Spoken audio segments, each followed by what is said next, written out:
This hearing of the Subcommittee of Economic Growth, Energy Policy, and Regulatory Affairs will come to order. I want to welcome everyone for coming today, and thank you for your time. Without objection, the Chair may declare a recess at any time. I recognize myself for the purpose of making an opening statement. Today's hearing focuses on an issue that is critical, of course, to all Americans, and that is the reliability and security of our nation's power grid. When we flip on the switch, plug in your phone charger, or put groceries in the fridge, you expect electricity will be flowing. In fact, we take it for granted. When I was in the military, I remember horror stories of fellow service members that were stationed overseas in other countries, and it wasn't always the case. In fact, it was sometimes regular that they could expect a power outage for up to 3-4 hours daily. And as Americans, we know when it happens for an hour once or twice a year, we get absolutely furious and our heads want to explode. So an elaborate network of power plants, transmission lines, and distribution nodes work every day to deliver electricity where and when it's needed. However, as demand grows, so do the risks for that reliability to fail. In 2023, the North American Electric Reliability Corporation, or NERC, which serves as the watchdog for grid reliability, released its long-term reliability assessment. And that assessment warned regulators and utilities that more reliable capacity was needed to mitigate the challenges presented by growing electricity demand.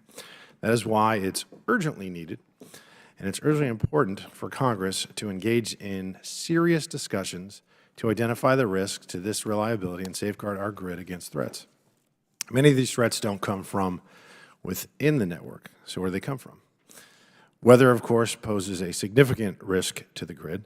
We've also seen foreign adversaries or entities sponsored by them use cyber attacks to cripple the grid, and that's something they can do from afar, half a world away. But many of these risks are caused by the federal government. New regulations proposed under this administration will strain the system and the grid's really just not prepared to handle it. Regulations, including attempts to force car companies to only, and that's the key word here, only manufacture electric vehicles, create a significant new demand on the grid, one that many experts say is completely unsustainable. Regulations attempting to rid of all fossil fuel power plants, despite the necessity in providing consistent power generation. Regulations forcing more electric appliances onto the market, despite the fact that under the new standards, many of them will not work. Not to mention this administration's radical push for renewables while ignoring the need for power generation around the clock, not just when the sun is shining and, of course, the wind is blowing. What is the cumulative impact of all these regulations? Well, you have to ask this question too. Is our existing grid system even remotely prepared to deliver the volume of electricity these rush to green policies require? What do we need to do to ensure the American people have the reliable and affordable power that they need and, quite frankly, that they've come accustomed to? That's what we're here to find out. The Federal Energy Regulatory Commission, or FERC, oversees our nation's bulk power system, including generation, transmission, and distribution of power needed to maintain grid reliability. We offered FERC the opportunity to appear at today's hearing. Unfortunately, FERC declined to participate. Luckily, we have the next best thing, which is former Commissioner James Danley, who can speak to the inner workings of FERC and how they should respond to these challenges. We also are going to hear today from Mr. Travis Fisher, an expert with significant experience at FERC and in the private sector. I hope our conversations here today will be insightful and help us better look into how we can prepare for the challenges ahead and what Congress should consider when debating issues impacting the security of our power grid. I want to thank all the witnesses for coming today, and I yield to Ranking Member Bush for her opening statement. Thank you, Mr. Chairman. St. Louis and I are here today to address the safety, security, and sustainability of the nation's electrical grid. Decades of pollution and overuse and over-reliance on fossil fuels have disproportionately harmed Black and brown communities in St. Louis and throughout the world. Black children in St. Louis are 10 times more likely to visit the emergency room for asthma than white children. Air pollution billowing from coal plants makes it harder to breathe, especially for Black communities already burdened with decades of systemic and structural racism and environmental inequities. Too many children in my community suffer from asthma. Too many parents, siblings, and friends die from preventable cancers. The time for change is now. This is quite literally a matter of life and death. Soot pollution from coal-burning power plants is responsible for 3,800 premature deaths in this country every year, according to a new Sierra Club report. Just 17 coal plants are responsible for over half of those deaths, and Missouri is home to 2 of those 17. According to the report, 94 Missourians die prematurely every year due to burning coal. A separate report last year ranked St. Louis one of the 10 worst places in the U.S. for air pollution. Throughout my time in Congress, I have proudly worked toward climate-friendly policies. I continue to fight for a Green New Deal, including my own Green New Deal for Cities bill, which would provide funding directly to city, state, local, tribal, and territorial governments to respond to the climate crisis and create hundreds of thousands of green jobs in the process. One other fundamental step to mitigating the climate crisis is building a clean and renewable power grid. In the last Congress, Democrats made significant progress toward environmental justice and a sustainable power grid, including passing the Inflation Reduction Act. The IRA is the largest investment in green energy in American history, yet we still have much more work to do. Congress must support federal regulators who step up and do their part, expand clean, affordable, and safe energy transmission, including FERC. The people of St. Louis sent me here to make sure they had clean and affordable energy that wasn't making them sick. I want to work with regulators to make that a reality. Republicans might sit here and tell you that renewable energy is a threat to our power grid, that it jeopardizes its security. This assertion is simply untrue. You know what threatens the grid? Dependent on fossil fuel? Climate change exacerbated extreme weather events. In December 2022, Winter Storm Elliott struck St. Louis, bringing bitter cold and snow that strained the power grid. While St. Louis's fossil fuel-based infrastructure froze over and failed, its wind power facilities made up the shortfall. Far too many of my constituents suffered in the bitter cold. Coal and natural gas let them down, but wind power exceeded expectations. We also cannot ignore the actions of domestic extremists, including white nationalists and white supremacists, who have violently attacked electrical grids to stoke chaos and fear. In 2022 alone, DOE reported 163 electrical emergency incidents and disturbances, including physical attacks, a 71% increase from 2021. In December 2022, a hate group attacked the power grid in North Carolina, leaving 45,000 people without electricity, shutting down a school for 5 days, and leading to one person's death.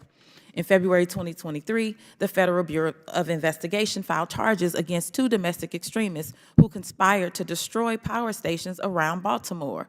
Then again in 2023, in April, federal courts sentenced 2 more white supremacists for their scheme to destroy critical infrastructure to spark civil unrest. These incidents can no longer be considered isolated, outliers. Last year, Ranking Member Garcia, Ranking Member Raskin, and I sent a letter to the Federal Energy Regulatory Commission and the Department of Homeland Security on extremism and energy terrorism. I am pleased that FERC is taking these threats seriously. Our government must ensure these attacks don't happen again. The people of St. Louis should be able to trust that the federal government takes every action to secure the power infrastructures that connect their homes, their schools, their offices, and their hospitals. Access to these basic utilities is a human right. That's why I have introduced the Recognizing Access to Utilities as a Human Right resolution. My bill would recognize access to water, sanitation, electricity, heating, cooling, public transit, and broadband communications as basic human rights, and public services that must be accessible, safe, acceptable, sufficient, affordable, justly resourced, and sustainable, climate resilient, and reliable for every single person. People shouldn't have to risk their health, safety, and well-being in order to keep the lights on. My constituents need to know that when they flip a switch, the lights and the heat will go on, and it won't cost them a fortune. We need to get renewable energy onto the grid to reduce emissions. We need a power grid that can endure the extremes of the climate crisis. Thank you. I ask unanimous consent for Representative Cesara from Texas to be waived onto the subcommittee for today's hearing for the purposes of asking questions. Without objections, so ordered. I'm pleased to welcome our witnesses for today's hearing, Mr. James Danley, Mr. Travis Fisher, and Mr. Jonathan Monken. James Danley is currently a partner for energy regulation at Skadden, Arps, Slate, Meagher, and Flom LLP and affiliates. Previously, he served as a general counsel, commissioner, and chairman at FERC. Travis Fisher is the director of energy and environmental policy studies at the Cato Institute, and Jonathan Montkin is principal at Converge Strategies. We look forward to hearing from your testimony and hearing from you all on today's important topic. Pursuant to Committee Rule 9G, the witnesses will please stand and raise their right hands.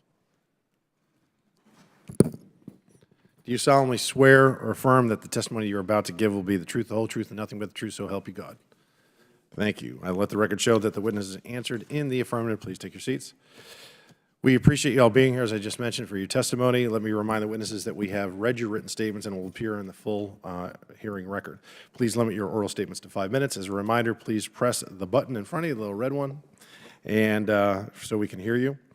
When you begin to speak, there'll be a light. It'll be green for 4 minutes, and then 1 minute yellow, and then when it's red, if you're in the middle of a statement, if you could just kind of wrap it up, that would be great. The runway's real short at that point. I now recognize Mr. Danley for his opening statement. Thank you, sir.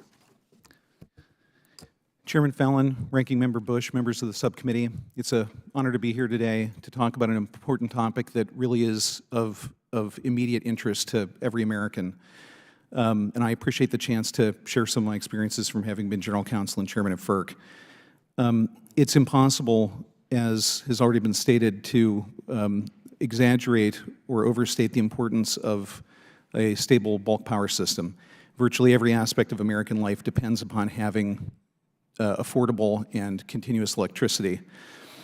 And this need that the United States has for its welfare, dependent upon continuous and stable electricity at reasonable prices, is at a time when load requirements are growing, right? The demand is going up, and it's going up in accelerating pace. So the problem is that we are also at the same time experiencing a greater number of threats to the bulk power system. Among them are the physical and cybersecurity threats. There's also another threat to it, which is that of resource adequacy.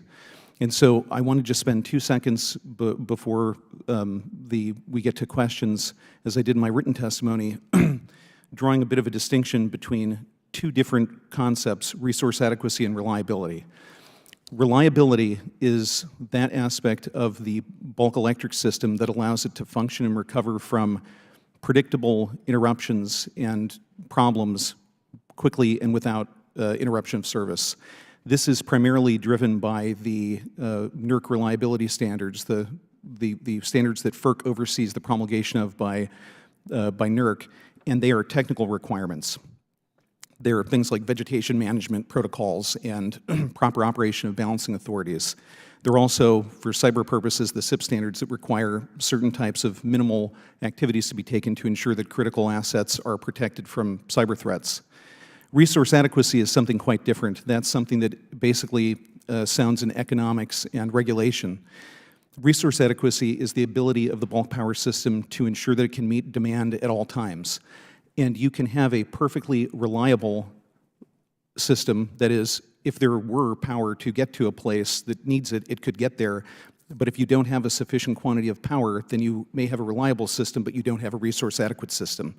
Resource adequacy comes down to a matter of either planning for the future properly and having accurate expectations for what the demand is going to be down the road, and administratively determining it and then building it.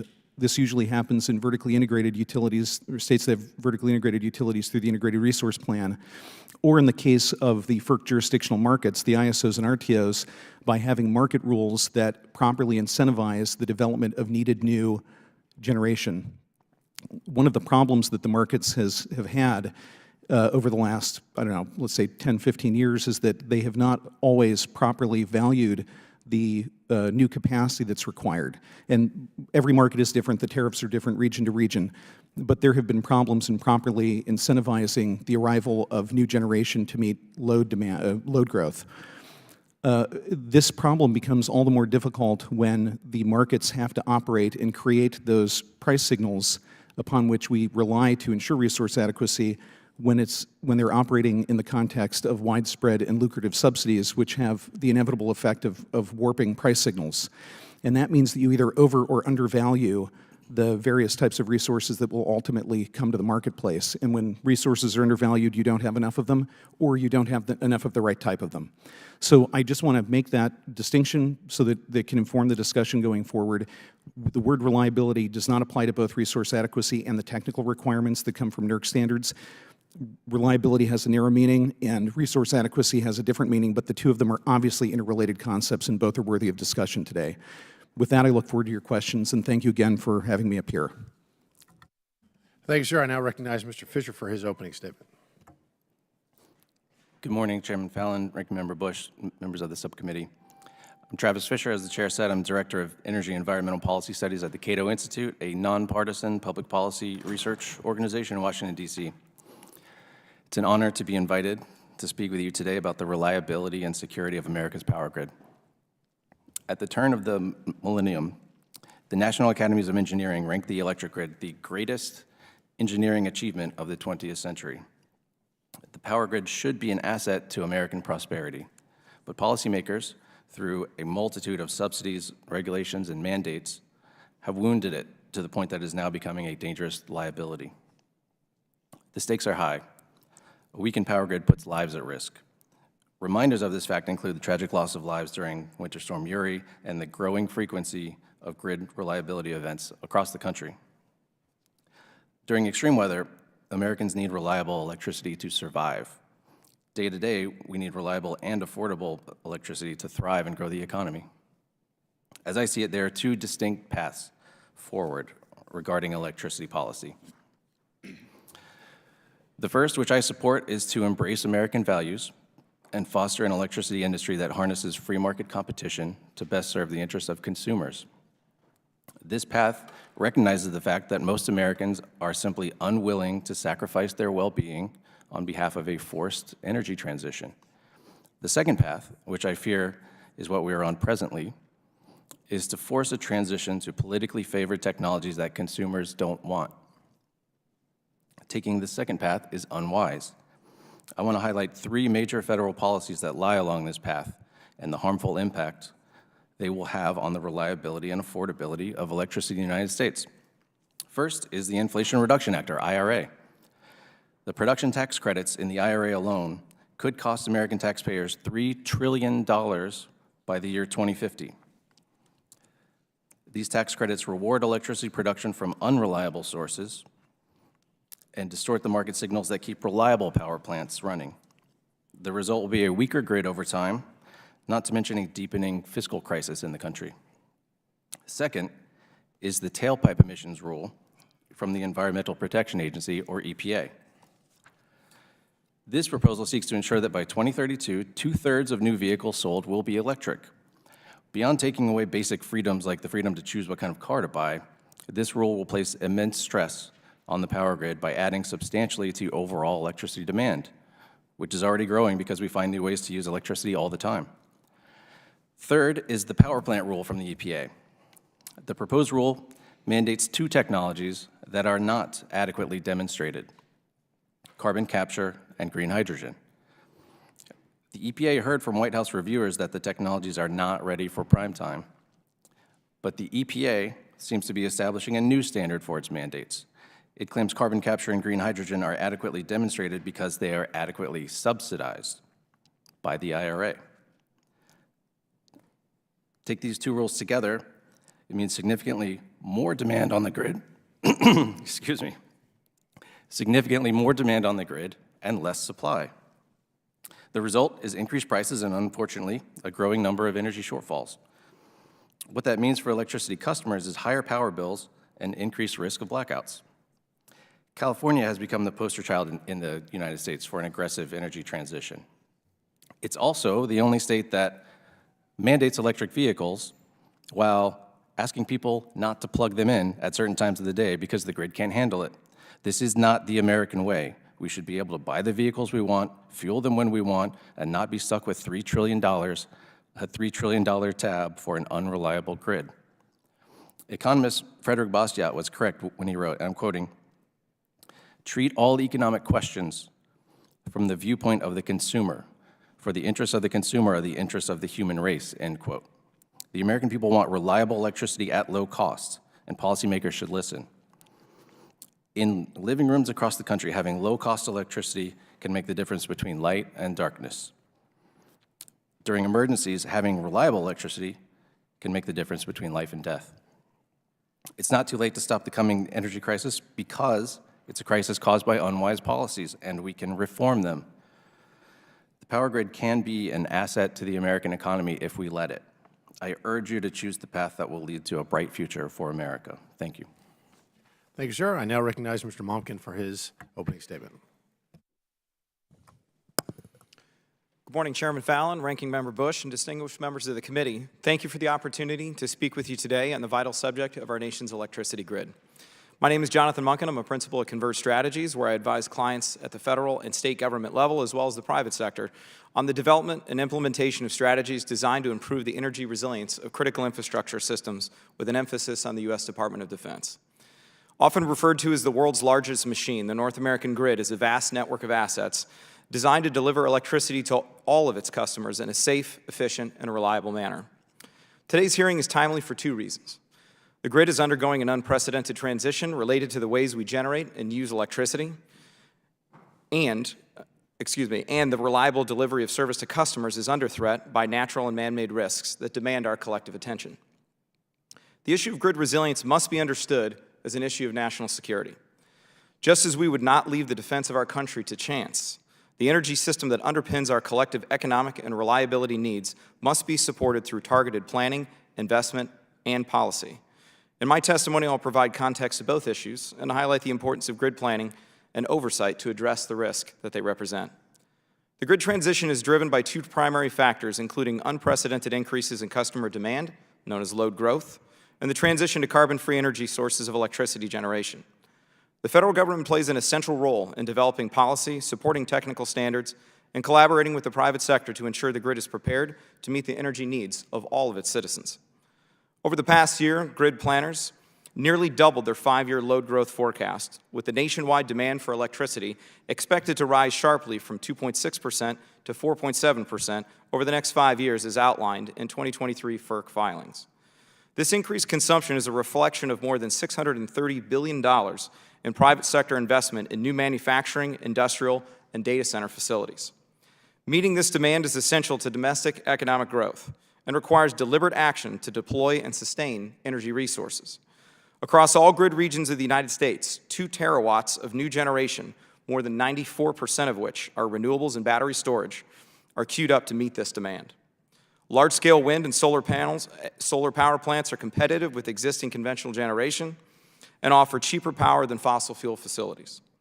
A recent analysis found that 99% of U.S. coal plants are now more expensive to run than new solar, wind, and battery storage assets. The rapid deployment of new resources must be matched with a corresponding investment in electric transmission infrastructure to ensure these generation assets are connected to the growing demand in all regions of the country. The U.S. Department of Energy estimates that the transmission system will need to expand by up to 60% by 2030 to maintain reliable electric service, and that transmission investment may need to triple by 2050. This transition is occurring at a time when the grid is under threat from climate-driven changes in severe weather patterns, as well as targeted attacks on grid infrastructure from homegrown violent extremists conducting physical attacks and foreign adversaries utilizing cyber capabilities. There were 1,665 physical and cybersecurity incidents involving the U.S. and Canadian power grids in 2022 alone, including 60 incidents that led to outages, representing a 71% increase over 2021. FBI Director Christopher Wray recently testified to Congress that China's hackers are positioning on American infrastructure in preparation to wreak havoc and cause real-world harm to American citizens and communities if and when China decides the time is right to strike. Exacerbating these security risks is the trend of increasingly frequent and severe weather events impacting the grid across the country. These risks highlight the importance of actively managing and assessing the balance and diversity of resources supplying the grid to avoid worst-case outcomes during adverse operating conditions. Recent winter storms Uri and Elliott highlighted these risks associated with a heavy dependence of a grid service territory on generators of a single fuel type within a limited geography. While all generation of all types experienced some level of outages due to cold weather and operating conditions, the outages were far more pronounced with natural gas generators. In the case of Winter Storm Uri, from February 8th through February 20th of 2021, of the 1,293 unplanned generating unit outages, derates, and failures to start that were due to fuel issues, 1,121, or 87%, were due to natural gas supply issues. This resulted in more than 4.5 million people losing power for as long as 4 days. Winter Storm Elliott saw a similar outcome, where 63% of all generation outages by megawatt were from natural gas-fired plants. More comprehensive evaluations of fuel security are needed to identify the optimal mixture of generation types to reduce the risk of disruptions caused by fuel availability. This should include transmission planning to prioritize connecting regions with a greater diversity of resources to those regions with a high dependency on single fuels that could suffer from these common mode failures.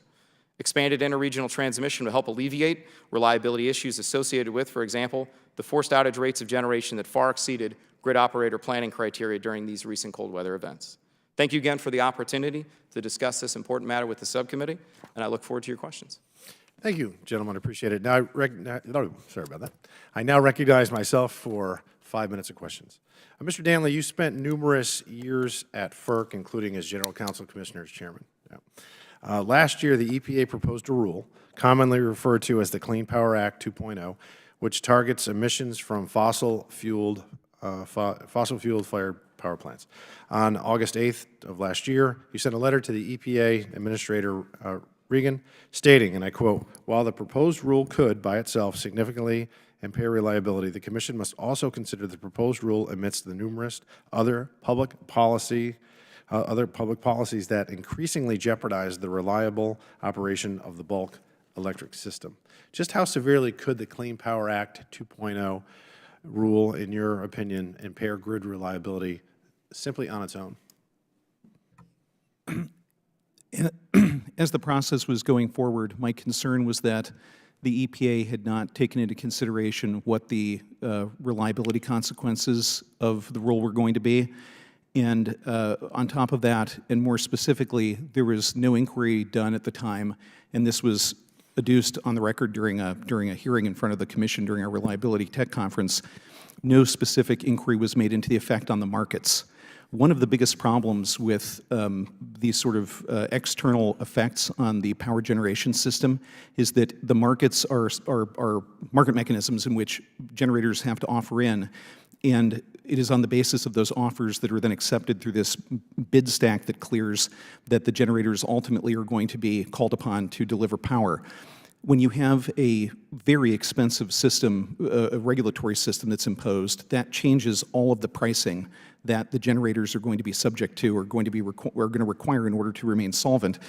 And if you don't have a clear view of what is going to happen in the markets, it's going to be very difficult to be certain that you're not going to suffer catastrophic consequences for resource adequacy down the road.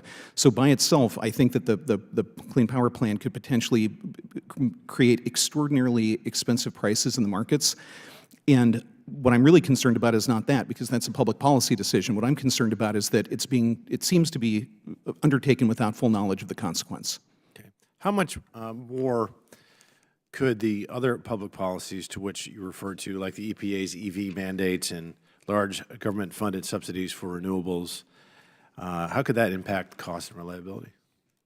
So there are a couple of ways. One is the more demand you have, the higher the price goes. That's Econ 101.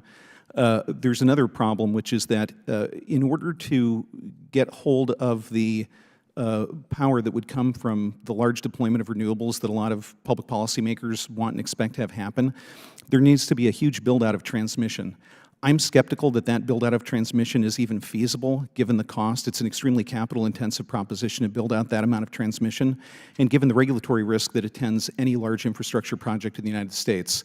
It is very hard to site and construct long linear infrastructure projects.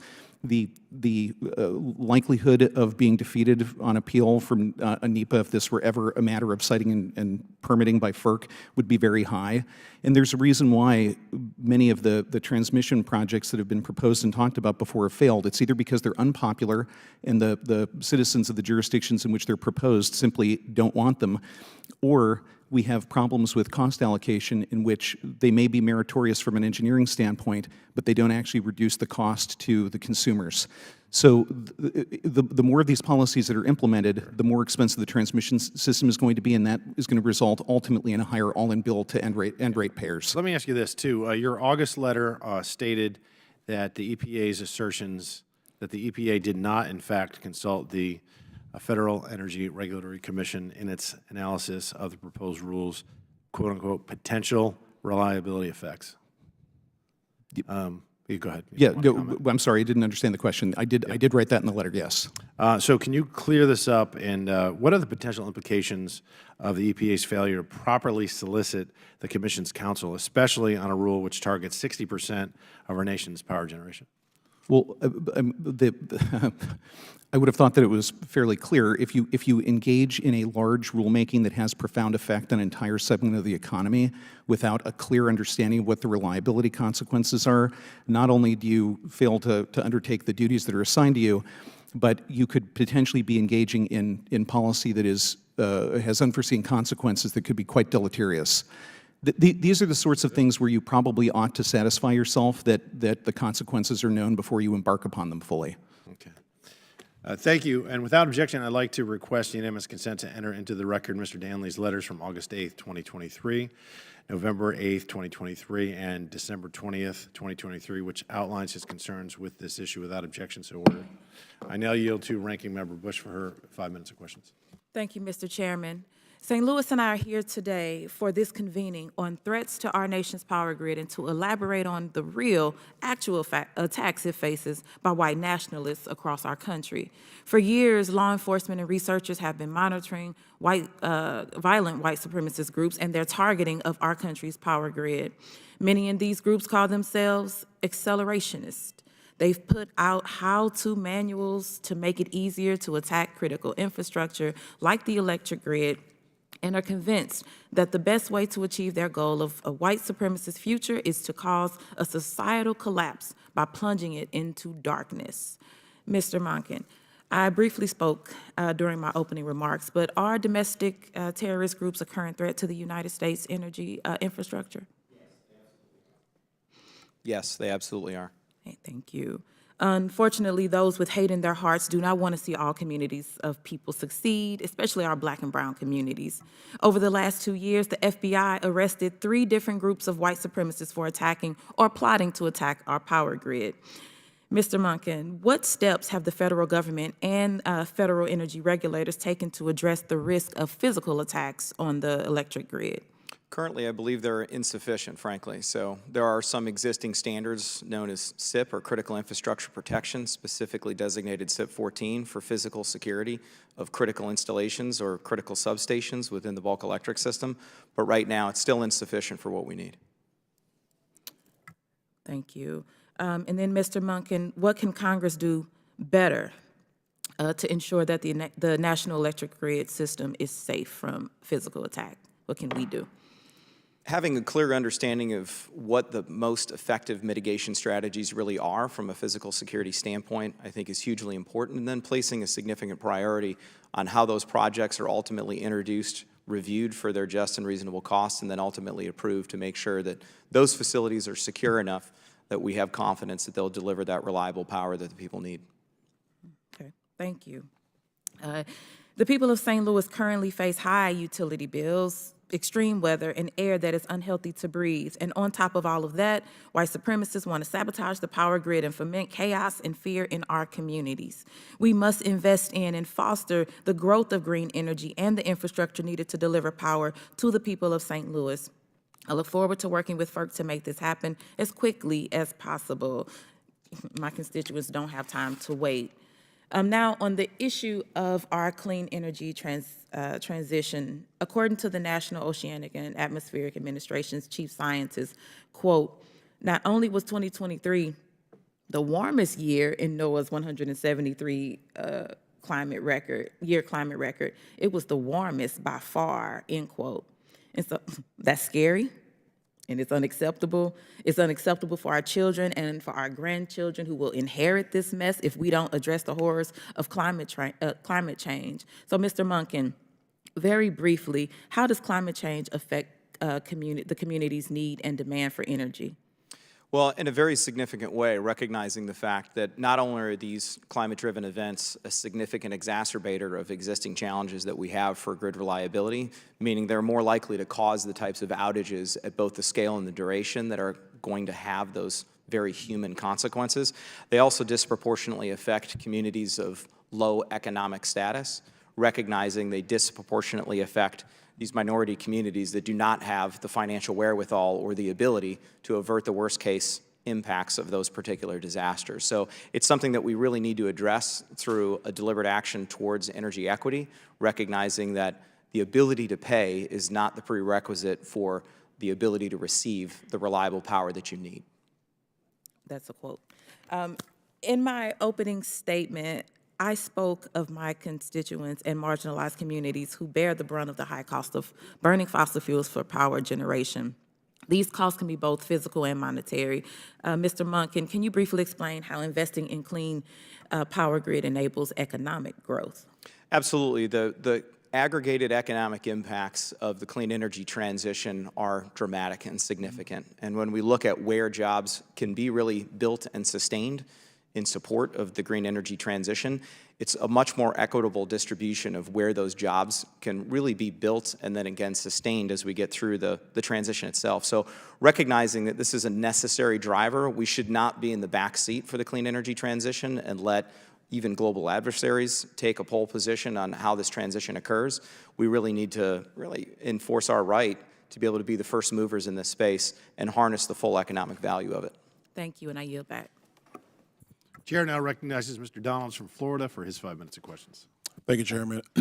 Let's talk blackouts for a moment. Every minute, every blackout, money is lost to the American national economy. National security is also put at risk.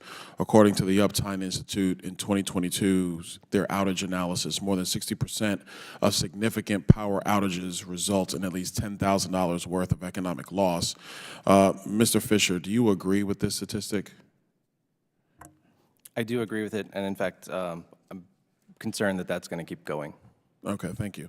For a couple of examples, you have the East Coast blackout in 2003.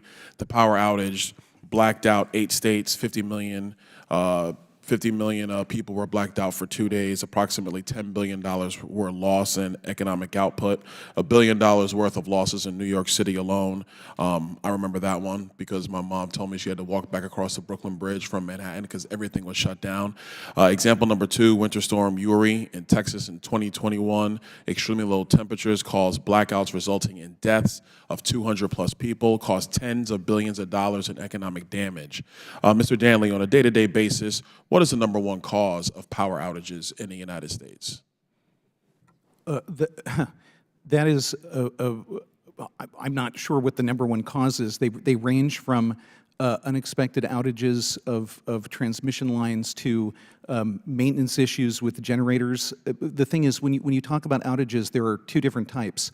There is the outage for the bulk power system, which is the wholesale power system that FERC regulates, and then there are the much more common outages, which are at the distribution level. That can be caused by somebody running a car into a pole, right?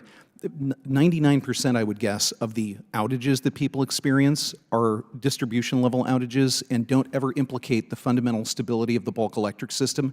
Those are inconvenient and they do cause real economic harm, but they can be repaired with relatively minor fixes. I mean, we're speaking in relative terms here. It's when the bulk electric system itself has a blackout that you have real problems because bringing the system back online or bringing enough generation to meet demand can be very challenging.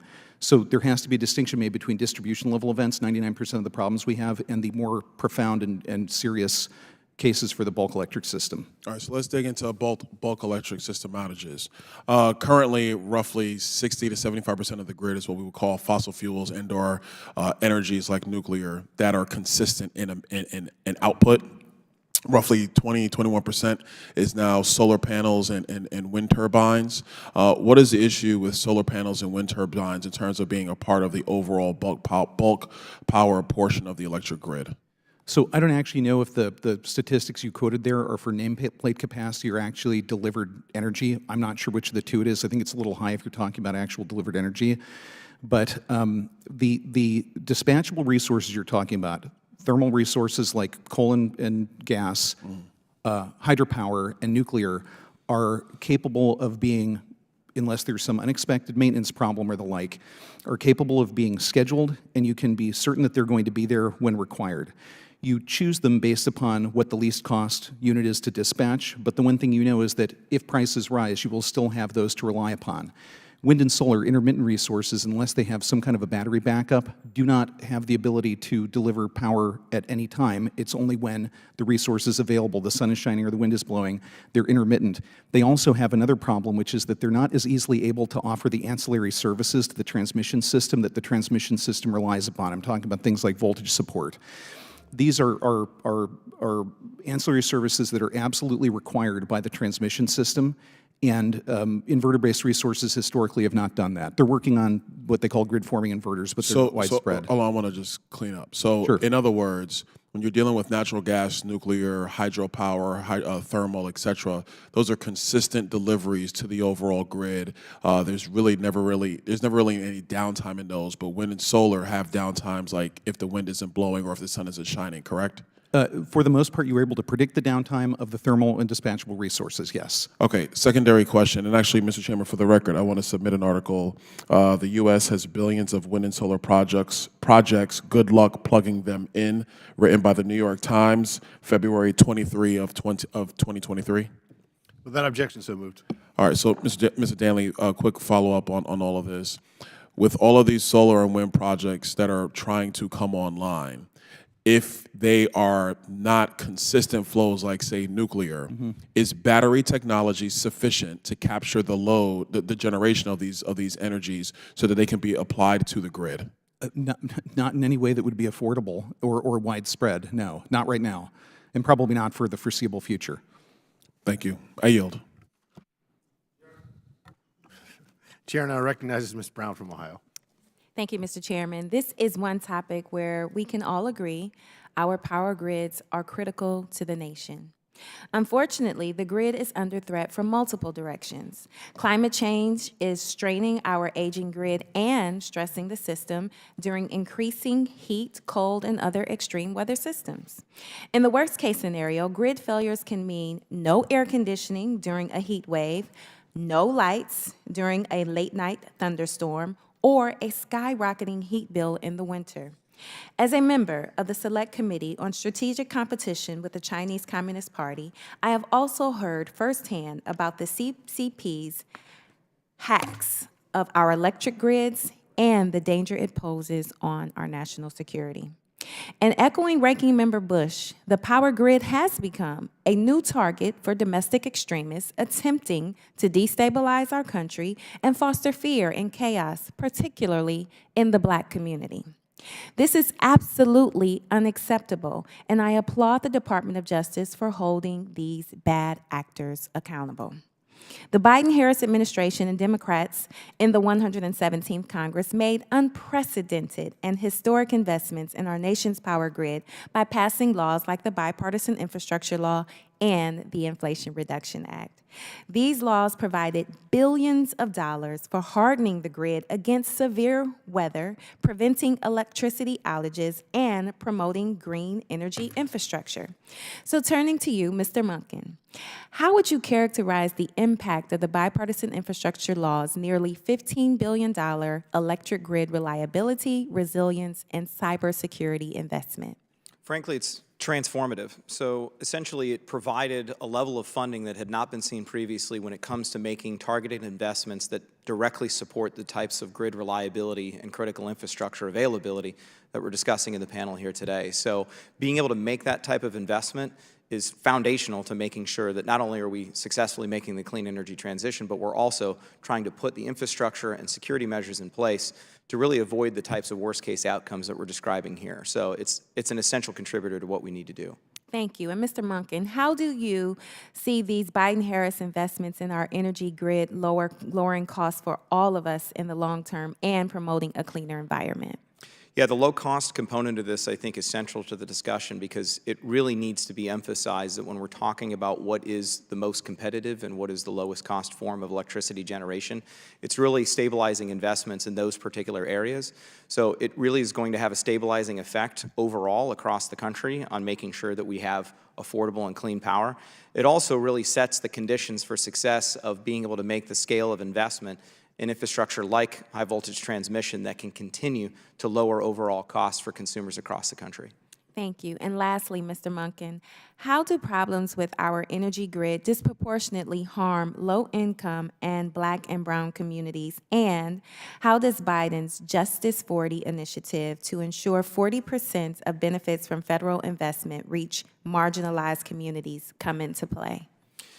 It's really central to what needs to be done when we look for long-term reliability of the grid, recognizing that when we look at areas with really either low economic activity or disproportionately affected communities that are harmed by these severe weather events that we see, those are populations that do not have the independent financial means to be able to just address these on their own. So while people that have the economic means can either move out of the area or go somewhere else, or they can buy an expensive generator or a set of solar panels to put on their house or a battery to put on their house that's not readily available in the open market, these are communities that can't go and do those types of things. So trying to understand what needs to be done proactively to address that in advance of an event that has that type of disproportionate effect is essential to making sure that we don't have to deal with it after the fact, after the people that lost that reliable power suffer as a result.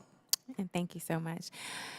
The Biden-Harris administration is making the largest ever investment in our nation's power grid, thanks to the funding from the Bipartisan Infrastructure Law and the Inflation Reduction Act. These investments all across the country are protecting the grid from climate change and advancing equity for Black and brown communities. And with that, I yield back. Thank you. Chair now recognizes Ms. Norton from Washington, D.C. Thank you, Mr. Chairman. Mr. Monken, in July 2023, the Federal Energy Regulatory Commission issued a final rule to more quickly integrate facilities generating renewable energy into the U.S. electric grid system. This effort to expedite power sources into the grid includes wind and solar power sources.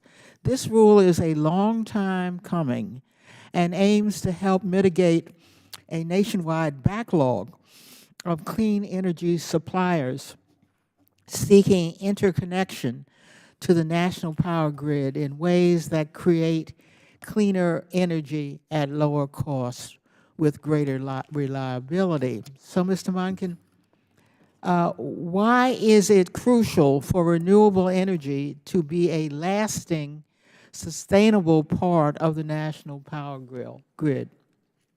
As I mentioned in my opening comments, it's so important to have both geographic and fuel type diversity within the bulk electric system. This is especially relevant for DC because there are no bulk electric system generators within the boundaries of the District of Columbia.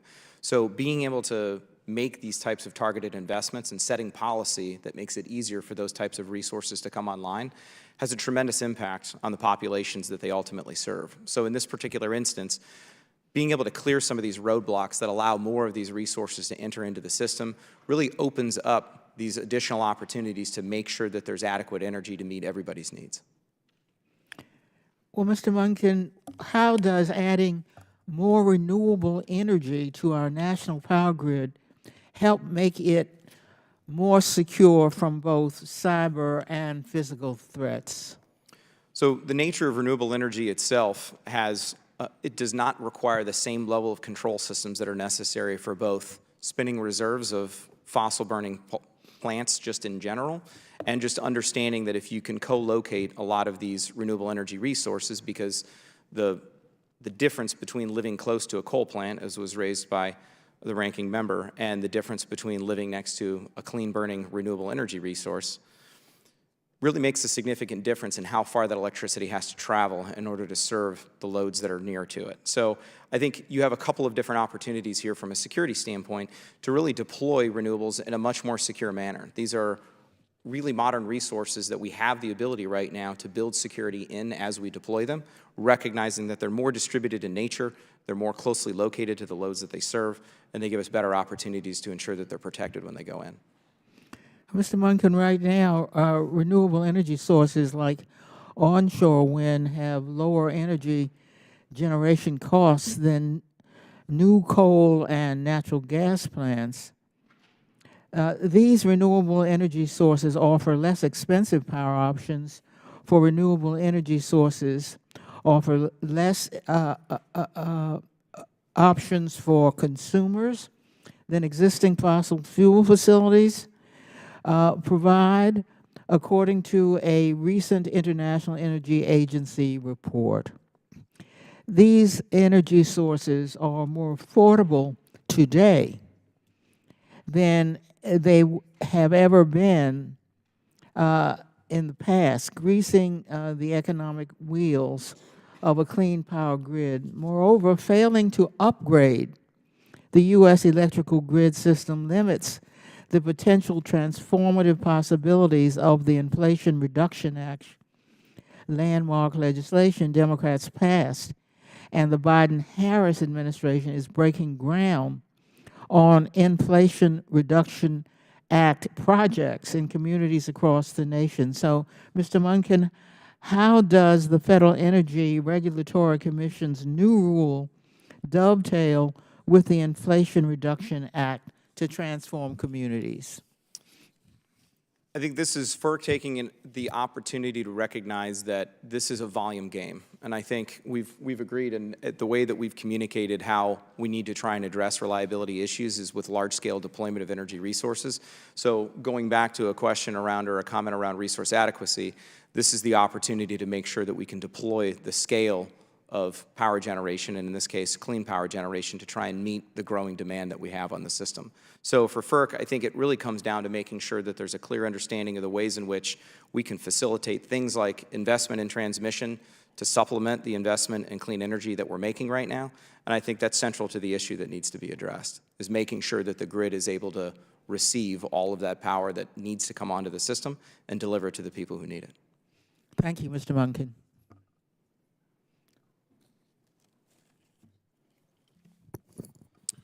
Chair recognizes Ms. Stansberry of New Mexico. All right, well, good morning, everyone. I'm excited to talk about grid modernization and transition here today because I happen to be one of those grid nerds like some of the others who are here in this hearing today. And, you know, I think it's actually great to use this committee and other committees to talk about this important and revolutionary transition that's happening both to our economy as well as our infrastructure, because much of our grid was built over the last 100 years. It's coming to the end of its design life. We're bringing on all this new different sources of energy, and our planet is undergoing this massive transformation. And I'm particularly excited to talk about the huge investments that the Biden administration has made in this transition.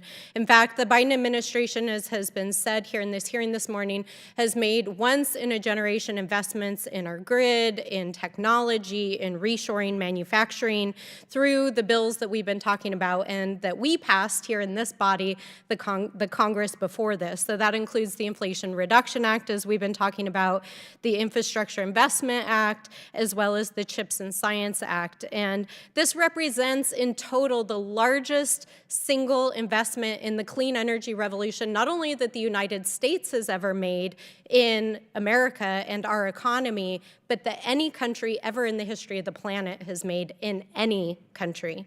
So it's really, I think, an exciting moment, but also a perilous and frightening moment, in part because we know climate change is real, it's happening. We already are seeing the warmest winter ever on record this winter, and the largest increase in temperature this last year across the country. And we know that this transition has to happen quickly, and that if we don't use public policy to incentivize that transition, we're going to end up in a really bad situation. So So, in particular, I represent the state of New Mexico, and New Mexico is really at the forefront of this energy transition. We have 2 national laboratories which are at the forefront of research. We actually passed some of the most forward-leaning renewable portfolio standards in 2019, and when I was in the State House, I collaborated with our governor to literally write and pass bipartisan grid modernization legislation to address many of the issues that have been raised here today. But what we're seeing is that in states that have good policy, like New Mexico, they are really poised to take advantage of the massive investment that we're making through President Biden and Democratic investments in the clean energy revolution. So just this last year in New Mexico, we cut ribbon about 8 months ago on literally the largest wind farm in North America is in my district, and it will be providing electricity all across the West. We just cut ribbon on the largest wind turbine manufacturer for the actual turbines themselves in my district just a few months ago, made possible by the Inflation Reduction Act. We just cut ribbon in my district just a few months ago on the very first reshoring of solar arrays back to the United States from overseas since the passage of the Inflation Reduction Act. And Intel Corporation is putting in its largest chip manufacturing expansion in the United States in my district. Now, if anyone has any question about whether or not these bills are helping to accelerate and turbocharge the clean energy revolution and address the issues that we're talking about here today, I can tell you unequivocally they are creating thousands of jobs in my district, they are helping modernize our grid, they are creating opportunity in communities that have long struggled with economic challenges, and it is transforming our energy economy across the West. And New Mexico is poised to do that because we had forward-thinking politicians who sat in seats like we're sitting right now to help pass laws to help this transition happen. So, Mr. Munkin, I do want to ask, we've heard a lot of sort of fear-mongering and scary stuff about the grid, but what can we do at the federal level to really accelerate the grid modernization and clean energy transition? What are the 3 main things that Congress can do? I think first, thanks for the question, and I think first and foremost, being able to recognize the fact that this needs to be a holistic strategy that includes access to all of the technologies that are potentially available. I think a continued investment in the onshoring of production capabilities for essential components that we need as part of this transition is hugely important to the process to make sure that everything that we need to build this system is available to us. So that is certainly helpful. Economic stability and predictability is essential. We've seen an incredible amount of investment in response to the amount of money that's been made available by the federal government so that people have more predictability about the potential success of their investments. That's reflected in the $680 billion that has been invested in clean manufacturing, industrial capacity, and data centers in the United States since the passage of both of the pieces of legislation you described.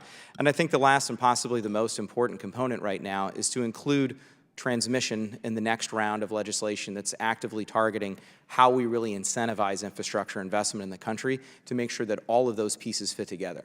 We've addressed it from the technology standpoint, the consumer standpoint. Now we need to make sure we can make those 2 pieces meet.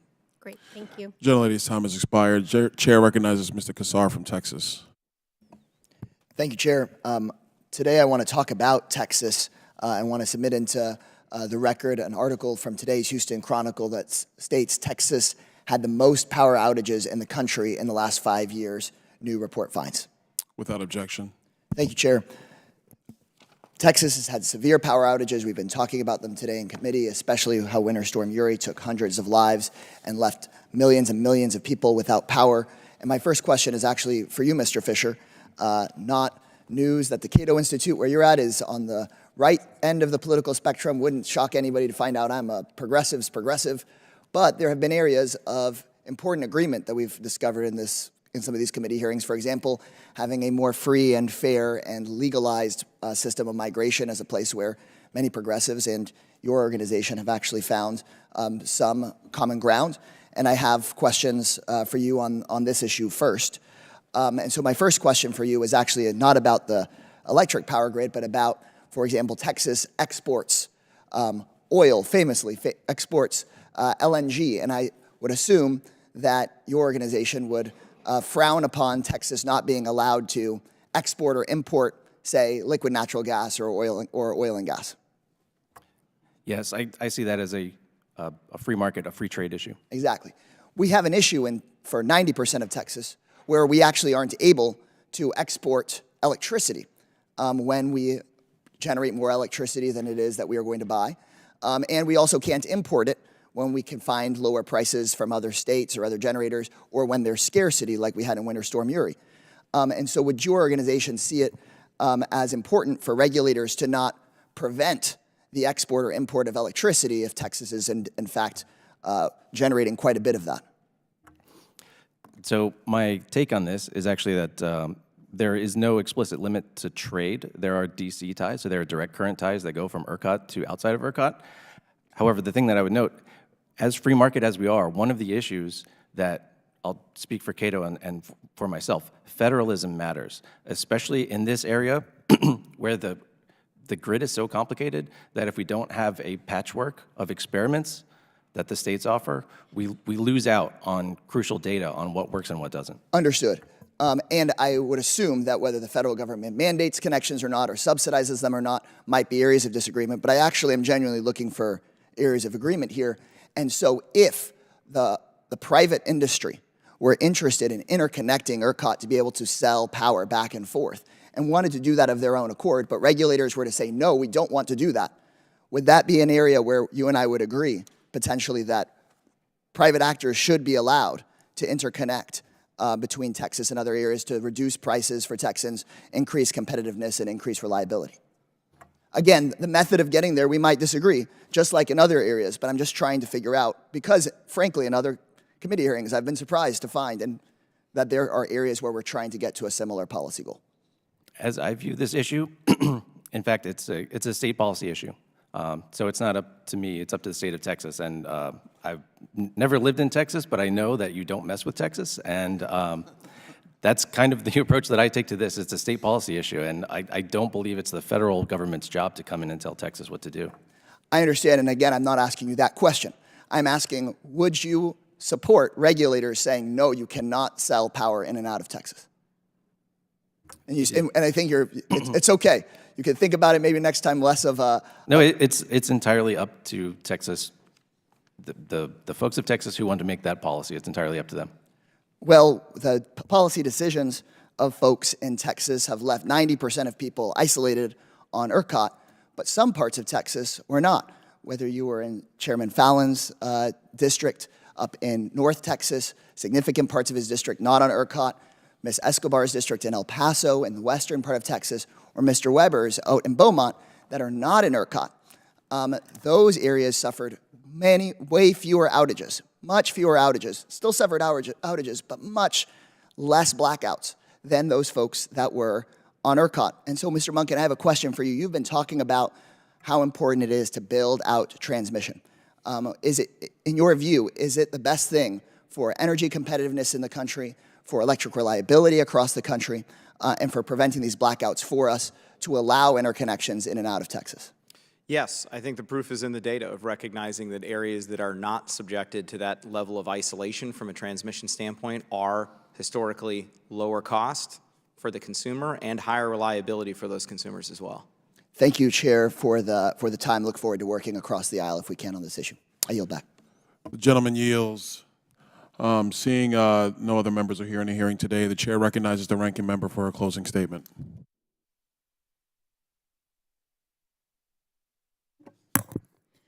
Thank you. The price of energy poses a real problem for the people of St. Louis, but so does smog and greenhouse gases, climate change, exacerbated superstorms. Thankfully, one solution can bring energy prices down and lower greenhouse gas emissions. Fortify the power grid with renewable energy options. Renewable energy sources like solar and wind provide both cleaner and cheaper power. Energy issues are complex, but I came to Congress to take on hard challenges. The people of St. Louis know from personal experience that coal, the fuel of the 19th century that clouded their lungs for generations, is not the best way to power 21st century communities. Families and children in my district have suffered enough from the mistakes of the past, and I cannot allow harmful practices to continue. Democrats in Congress are doing the hard work to catalyze new climate-friendly solutions. Last Congress, we made the largest investment in green energy in history with the Inflation Reduction Act, and I will keep fighting for the Green New Deal, including my new Green New Deal for cities. My colleagues may complain that investing in renewables and the power grid is interfering in private industry, but they always seem to forget that taxpayers pay about $20 billion every year in subsidies to fossil fuel companies. I thank our witnesses today for your testimony about the future of FERC, but we all know the problem. Currently, there are 2 terawatts of power sitting in a bureaucratic queue, more than half of the current power in use in the entire United States, just waiting to join the power grid. Roughly 95% of that new power has no emissions. The new FERC rules should tackle that backlog. But we need to incentivize clean energy entrepreneurs to take prudent risk on these new projects. So we need to let them know that we are ready for their contribution. I know my colleagues have concerns about the consistency of sun and wind, but new smart grids can help share the load and make up for when the sun shines in one area and freezes over in another. But in Texas, St. Louis, New Mexico, we learned that fossil fuels aren't the right energy solution. That's the proof we need more energy options to weave a resilient power grid. While we are trying to build a reliable power grid, there are also those here and abroad who plot to plunge us into darkness. I appreciate the robust and necessary discussion surrounding the need to secure our power grid from white supremacist physical attacks and foreign government cyber attacks. Our energy infrastructure faces foreign and domestic threats each and every day, and Congress must work with federal agencies and state and local governments to secure our infrastructure from potential attacks. The people of my community need to know their lights will turn on and the heat will kick in when they need it. And they need to know the methods generating that power aren't hurting their lungs. It's clear. Renewable energy will lower the cost and increase the reliability of power as long as we in Congress continue to invest the clean, healthy energy solutions. Thank you. And I yield back, Mr. Chair. The ranking member yields back. I yield myself time for a closing statement. First of all, to the witnesses, thanks so much for being here. Really appreciate your time. One of the things as we go through this conversation and these hearings about the national grid and the energy components of the grid, we must realize that the electric grid has transformed dramatically over the last several decades. Coal obviously used to be the dominant portion of our energy grid. That is no longer the case. The massive shift to natural gas in our energy grid has actually led to massive decreases in greenhouse gases being emitted from electricity generation. That's how we've been able to lower our carbon emissions in the United States over the last 15 years. Currently, U.S. electricity grid by source is 43.1% natural gas, 18.6% nuclear, 16.2% coal, 10.2% wind, 5.7% hydropower, 3.9% solar, 2.3% other. The electric grid is shifting all the time, and where we have to get focused in the United States is making sure that the most efficient and readily available abilities to power the grid so that consumers can get readily available power at cheap costs is the priority, not climate change. As we have heard here today, our nation's power grid is facing a serious reliability crisis. Grid planners anticipate that power demand is expected to rise while power generation is expected to simultaneously decrease at an alarming rate. How are we expected to make up for this disparity when the Biden administration continues to demonize our most reliable sources?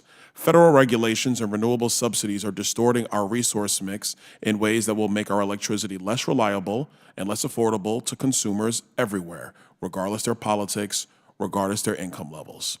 Rules such as the EPA's rule on power plants, which have been wisely scaled back, would still directly impact the amount of additional capacity able to come online in the coming years.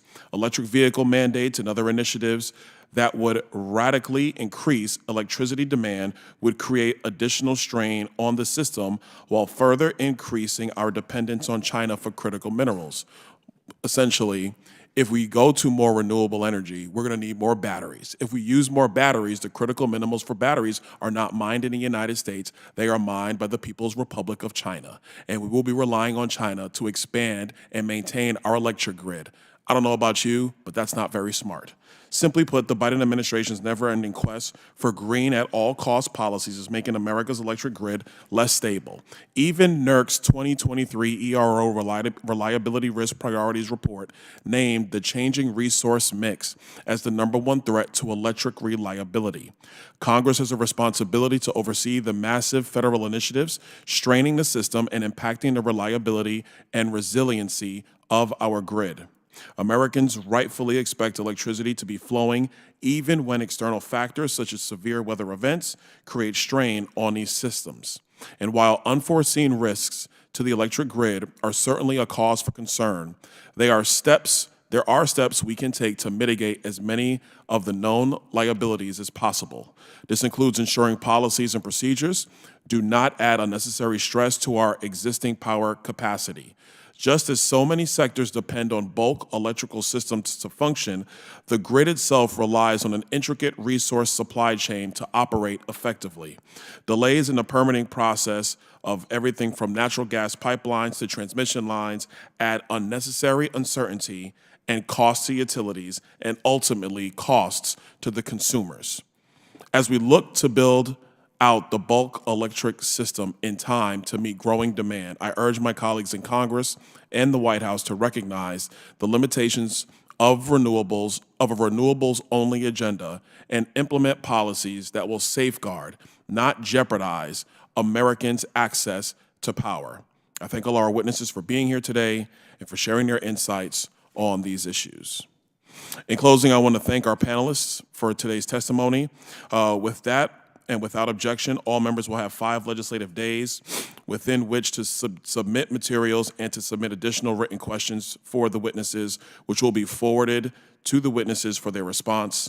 If there is no further business, without objection, the subcommittee stands adjourned.